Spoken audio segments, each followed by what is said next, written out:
Quand on souffre d'anorexie, de boulimie, d'hyperphagie, c'est pas toujours simple de savoir quoi faire pour en sortir. Et non seulement c'est pas simple de savoir quoi faire, mais très souvent on n'est pas sûr de se sentir prêt à faire sans. Et c'est bien normal. Si votre inconscient maintient dans votre vie ce trouble du comportement alimentaire, c'est qu'il estime que vous en avez besoin. Ça fait mal à entendre, mais pourtant c'est une réalité. Si vous souffrez aujourd'hui d'un trouble du comportement alimentaire, c'est que votre inconscient le maintient dans votre vie volontairement. Si là maintenant tout de suite on vous disait qu'en appuyant sur un bouton, ce trouble du comportement alimentaire disparaissait de votre vie, vous auriez l'envie d'appuyer, mais votre inconscient vous en empêcherait. Alors bien sûr, vous, consciemment, vous n'avez qu'une seule hâte, c'est d'en être débarrassé de ce fichu trouble du comportement alimentaire. Débarrassé du comportement alimentaire troublé, débarrassé de l'obsession de la nourriture, de l'obsession du corps, de l'obsession du poids, débarrassé de la préoccupation d'avoir un problème, débarrassé d'avoir un problème à solutionner, une solution à trouver. Vous êtes pressé de vous débarrasser de ce problème d'estime de vous, de confiance en vous, qu'implique ce trouble du comportement alimentaire. Et j'imagine que vous êtes aussi pressé de vous débarrasser de tous les problèmes relationnels que ça peut créer, notamment la pression des proches à votre égard.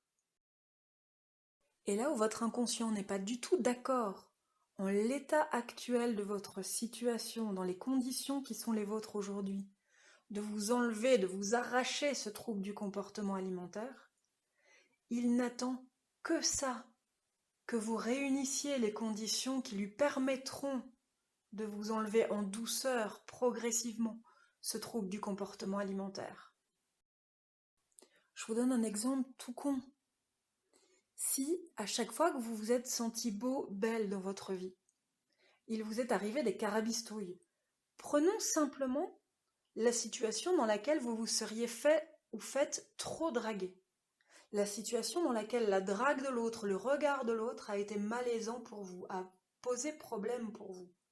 Votre inconscient a bien repéré qu'à chaque fois que vous vous sentez beau, belle, c'est compliqué pour vous. Et il n'a aucune envie que ce soit compliqué pour vous. Donc il maintient les conditions favorables à vous sentir suffisamment moche pour ne pas être emmerdé par la drague des autres. De toute façon, je prêche un ou une convaincue, parce que si vous souffrez d'un trouble du comportement alimentaire, vous avez déjà pris conscience qu'il y avait des tas de raisons, conscientes et inconscientes, pour lesquelles ce trouble du comportement alimentaire était maintenu dans votre vie pour l'instant. Peut-être que vous en êtes juste encore, et c'est déjà bien, à l'étape où vous prenez conscience qu'il y a un problème et qu'une autre vie existe. Peut-être que vous avez déjà tenté plusieurs choses seul, et que vous vous rendez bien compte que seul ça suffit pas, que seul vous ne vous en sortez pas. Peut-être que vous faites partie des personnes qui ont déjà commencé à se faire accompagner et pour qui ça n'a pas suffi.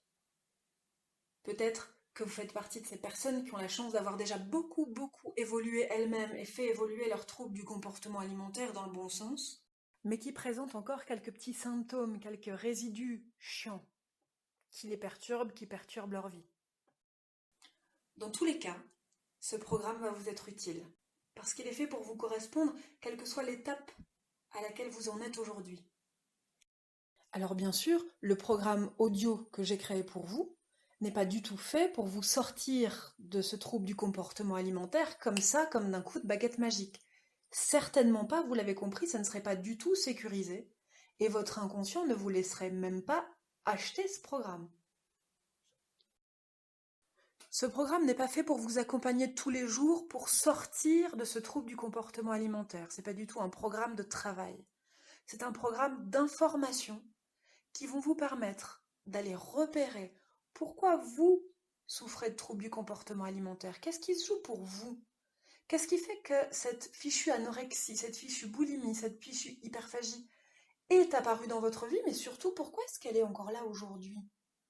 Pourquoi est-ce que votre inconscient maintient volontairement ce truc qui est un gros boulet, un gros handicap qui vous pourrit la vie? Et surtout, qu'est-ce que vous pouvez faire, ou en tout cas qu'est-ce que vous pourrez faire quand vous vous sentirez prêt, prête, pour en sortir? Il s'agit d'une série d'audio. Il y a plus de 80 audios, plus de 4 heures, je crois même plus de 5 heures d'audio à écouter. Ça fonctionne par chapitre, vous verrez, c'est très très clair. Je vous laisse aller découvrir toutes les infos sur ce programme à l'adresse www.tca-quoi-faire.com tca-quoi-faire.com. Je pense que ce programme va vous être très très très utile.